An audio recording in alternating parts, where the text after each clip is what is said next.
This Senate substitute, as well as the string of bills, is about wanting to do one thing and one thing only. It's about wanting to make sure that our founding document is kept and preserved and made more difficult to change. We have incentivized people to change not statutes, not codes, but our founding documents, because it is as easy to change the Constitution as it is to change a statute, rule, or regulation that the government proposes that people do not support. When it is as easy to change the Constitution, don't have integrity of the system like we have seen with our federal Constitution, but you see really a hodgepodge document. For anyone who's in the building and hasn't had a chance, the Secretary of the Senate has framed and on her wall the 9 pages that constituted the original Constitution for the state of Missouri.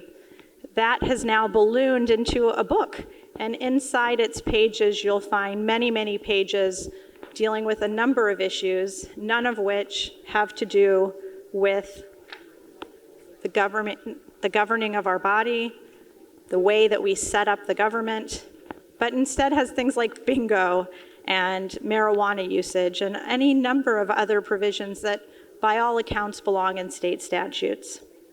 I think we're going to have a lengthy discussion about a variety of different ways in which people have proposed to make it so that our founding document is kept with integrity and that the people are able to change the statutes of the state through the initiative petition process.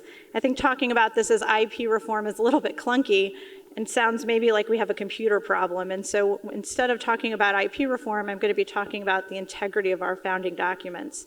And that's really at the heart of what this bill does. There's a number of bills that were rolled into one, Mr. President, and I'm distributing to the members of the body a chart to show the various proposals that were put forward by the various senators as things were rolled together into this document. The senator from Johnson, or the 34th District, and I filed identical bills at the beginning of session. I think it was one of his very first bills. It was one of the very first bills that I happened to file, and it's the way that I think that this body should move forward. A majority of the constitutional, of the federal House districts should have to pass something in order for our Constitution to change. And so the primary difference between the Senate substitute that's been distributed and the bill that came out of committee, the committee bill had, in order to change the Constitution, a majority of state House districts.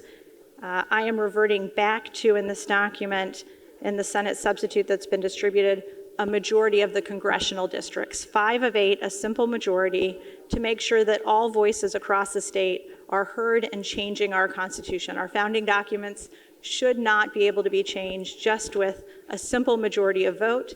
It should have to have a majority of congressional districts as well.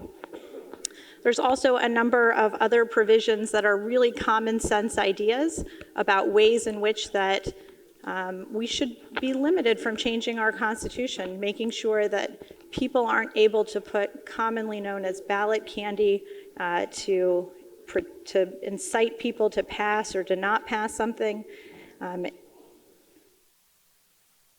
Mr. President, I think that we're going to have such a lengthy conversation that rather than delve too deep into the Senate substitute with this, I'm going to renew my motion and see what the body's thoughts are about the Senate substitute as distributed.